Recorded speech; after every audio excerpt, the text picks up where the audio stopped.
बिस्मिल्लाहिर्रहमानिर्रहीम। अस्सलामुअलैकुम। तैयब बलोच फिर से आपकी खिदमत में हाजिर है। आज जो हम डिस्कस करने लगे हैं वो आलमी मंजरनामे से मुतल्लिक़ है, ख़ुसूसी तौर के ऊपर रशिया और नेटो से मुतल्लिक़ है। तो अभी हम चलते हैं ईस्टर्न यूरोप में, यानी कि यूक्रेन के अंदर, और देखते हैं यूक्रेन के में आजकल क्या हो रहा है। जैसा कि आप सब लोग वाकिफ़ हैं, यूक्रेन में इस टाइम एक्सटेंसिव वार की सी कैफियत जो है वो जारी है। रशियन फोर्सेस जो हैं वो बड़ी तादाद में यूक्रेन के अंदर इंटर हो चुकी हैं और मुसलसल उनको फतूहात मिल रही हैं और वो मुतअद्दिद शहर जो है उनको जो है बाजियाब तकरीबन, यानी कि फ़तह समझ लें, फ़तह कर लिया गया है। लेकिन मैं आपको यहाँ पे एक चीज़ बताना चाहता हूँ कि रशिया का मकसद यूक्रेन की फ़तह नहीं है। रशिया का मकसद जो है वो डी नाज़ीफिकेशन ऑफ यूक्रेन है, यानी कि यूक्रेन से नाजियों को जो है वो ख़त्म किया जाए, जो नियो नाजी ट्रेंड था उसको ख़त्म किया जाए, जो वहाँ पे एक्स्ट्रा जिसे नेशनलिस्ट कहते हैं जिनको नेटो ने रशिया के ख़िलाफ़ प्रिपेयर किया या वो एक रजीम चेंज की गई, उसको जो है वो रशिया ने जो है वो ख़त्म करना है और उन्हीं के ही ख़िलाफ़ जंग जारी है। और इसी वजह से रशियन प्रेसिडेंट व्लादिमीर पुतिन ने जो है बरमला वाज़ेह तौर के ऊपर जो है वो यूक्रेनियन आर्मी को कहा था कि हमारी आपसे फ़ाइट नहीं है, आप साइड पे हो जाए, हम उन लोगों से लड़ रहे हैं जो प्रॉक्सीज़ हैं, जो नाजी ट्रेंड रखते हैं, उनके ख़िलाफ़ हमारी जंग है। और ख़ासकर जो यूक्रेन की अज़ोव बटालियन है उसको नाजी कहा जाता है, नाजी बटालियन कहा जाता है। और उसने ही पिछले 8 साल से जो है वो यूक्रेन के ऊपर जंग नाफिज कर यूक्रेन के ऊपर बल्कि अपने लोगों के ऊपर जो है वो जंग नाफिज कर रखी है। मैं आपको एक बात बताता चलूँ कि लोग कह रहे हैं जी रशिया ने यूक्रेन के ऊपर जंग नाफिज किया, हर बात ऐसी नहीं है। पिछले 8 सालों से, यानी कि 2014 में इस जंग का आगाज़ होता है और ये जंग खुद यूक्रेन ने ही, यानी कि यूक्रेन के अंदर जो एक रजीम चेंज किया गया था, प्रो वेस्ट रजीम लाया गया था, उस रजीम ने अपने लोगों के ऊपर जंग नाफिज की और पिछले 8 सालों से वो जंग जो है वो जारी है। और रशिया ने उसका पीसफुल सलूशन निकालने की जो है वो कोशिश की और रशियन सलूशन जो है वो ये था कि मिन्स्क अकॉर्ड, मिन्स्क प्रोटोकॉल के ऊपर जो है इम्प्लीमेंटेशन कीजिए। और Minsk protocol Normandy format countries की जानिब से, जिसमें रशिया ख़ुद यूक्रेन था, बेलारूस था, जर्मनी था और फ्रांस था, इन्होंने दस्तखत किए थे। तो इनको कहा था कि आप ही इस पे इम्प्लीमेंटेशन कराएं, लेकिन अमेरिका की वजह से ये इम्प्लीमेंटेशन ना हो सका, जिसकी वजह से मामला जूं के तू रहे और बिलाखिर रशिया को जो है वो इस जंग में फुल स्केल वार किसी कैफियत में कूदना पड़ा। अब रशिया जो है वो यूक्रेन में इन्वेडर नहीं है, रशिया जो है वो लिबरेटर है और इससे भी आगे बढ़ के रशिया जो है वो डी नाज़िफिकेशन ऑफ यूक्रेन के ऊपर काम कर रहा है। और इस टाइम रशियन फोर्सेस जो है, और ख़ासकर रशिया में फिर जो चेचन है, मैं आपको ख़बर दूँ कि तकरीबन 12,000 चेचन रज़ाकारान ने या सोल्जर्स ने, जो अहमद कदरोव के जिन्हें सिपाही कहा जाता है, उन्होंने ख़ुद को जो है वो रशिया के वो किया है, सपुर्द किया और कहा है कि हम रशिया की जंग या हम जो नेटो के ख़िलाफ़ जंग है वो हम यूक्रेन के अंदर लड़ना चाहते हैं। क्योंकि उनका एक मौक़िफ़ ये था कि नेटो जब से बनी है, नेटो ने हमेशा नेटो ने जो है वो मुसलमानों का कत्लेआम किया है। तो अब हम मुसलमानों का बदला जो है वो नेटो से लेना चाहते हैं, यूक्रेन के अंदर लेना चाहते हैं। तो इसी वजह से 12,000 चेचन मुजाहिदीन जो हैं वो इस टाइम यूक्रेन के अंदर नेटो फोर्सेस के ख़िलाफ़ जो है वो जंग लड़ रहे हैं। और सिर्फ ये नहीं बल्कि भी इससे भी आगे मैं आपको बताता हूँ। मैं एक वीडियो देख रहा था कि यूक्रेनियन स्पेशल सिक्योरिटी फोर्सेस के लोग जो हैं वो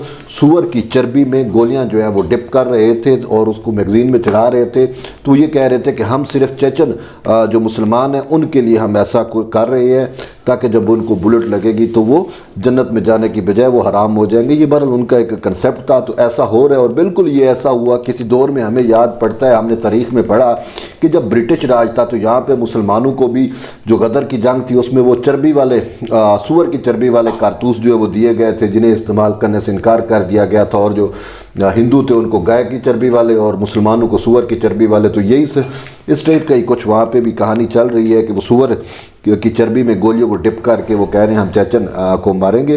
तो बहरहाल ये जंग जो है वो अभी जारी है। और इस हवाले से रशियन प्रेसिडेंट ने जो है वो फ्रांस के प्रेसिडेंट से बात की और उसको कहा कि आप चूँकि ज़ामिन थे तो अब आप इम्प्लीमेंट आप कराने में नाकाम रहे हैं, अब अगर जंग बढ़ती है तो इसकी ज़िम्मेदारी भी पूरी की पूरी यूरोप के ऊपर होगी। और इससे भी बढ़ के रशिया ने जो है वो दो ऑप्शन पेश किए। उसने कहा कि एक तो क्रीमिया और डोनबास रीजन, यानी क्रीमिया को रशियन टेरिटरी मान लिया जाए और डोनबास रीजन की जो दो स्टेट हैं दोनेत्स्क पीपल्स रिपब्लिक और लुहांस्क पीपल्स रिपब्लिक, उनको अलग स्टेटस उनका तस्लीम कर लिया जाए। और फिर यूक्रेन जो है वो न्यूट्रल स्टेटस के तौर पर रहे। उन्होंने कहा हम कीव में अपनी हुकूमत नहीं चाहते, हम नहीं चाहते कि कीव के अंदर रशियन गवर्नमेंट हो, कीव के लोग या यूक्रेन के लोग ही अपना मुल्क चलाएं। लेकिन उन्होंने कहा कि यूक्रेन जो है वो न्यूट्रल रहे, वो नेटो की अमाजगाह ना बने, वो नेटो की प्रॉक्सीज ना बने रशिया के खिलाफ। तो ये दो ऑप्शन दिए गए थे, लेकिन अभी तक इस पर इम्प्लीमेंटेशन नहीं हुआ। और फ्रांस के जो प्रेसिडेंट हैं उन्होंने भी वाज़े तौर के ऊपर कहा कि अगर रशिया की बात ना मानी गई तो फिर ये वार जो है वो न सिर्फ ईस्टर्न यूरोप बल्कि पूरे यूरोप को जो अपनी लपेट में ले लेगी।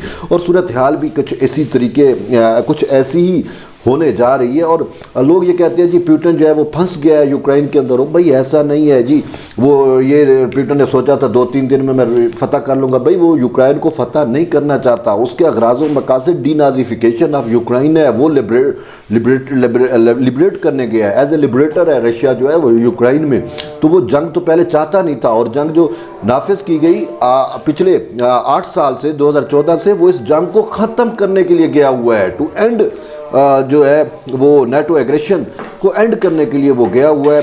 तो इसी वजह से उसकी कैलकुलेटेड मूव्स हैं यूक्रेन के अंदर, टोटल के टोटल कैलकुलेटेड मूव्स हैं। पहली उसकी जो है ये दोनेत्स्क पीपल्स रिपब्लिक और लुहांस्क पीपल्स रिपब्लिक का जो रिमेनिंग टेरिटरी है उसको बाजियाब कराने की जो है वो रशिया की जानिब से कोशिश की जा रही है।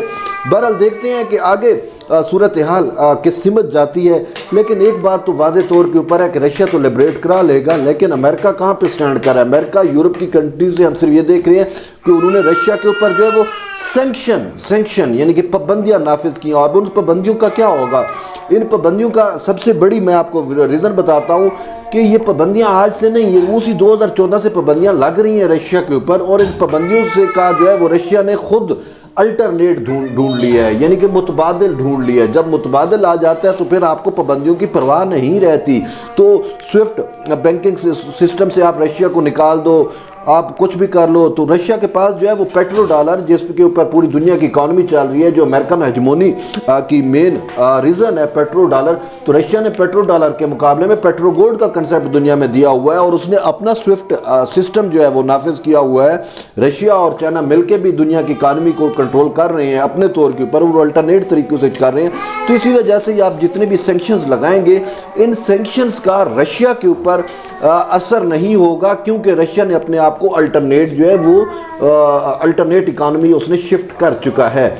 लेकिन बात यह है कि जो आप कह रहे हो कि पुतिन फेल हुआ, पुतिन फेल नहीं हुआ। देखें, प्रेसिडेंट पुतिन जो है उसने जॉर्ज बुश जो सीनियर था उसने डील किया, जूनियर को डील किया, उसने क्लिंटन को डील किया, उसने ओबामा को डील किया, वो अब बाइडन को भी डील कर रहा है। और यही बाइडन जब वाइस प्रेसिडेंट था और ये यूक्रेन के अफेयर्स में इन्वॉल्व था तो उस टाइम भी पुतिन इनको डील कर रहा था। उसने ट्रंप को भी डील किया। भाई अमेरिका के 5-7 प्रेसिडेंट्स को वो डील कर चुका है और वो अकेला है, और वो अभी तक इनको ये बाइडन को भी डील कर लेगा।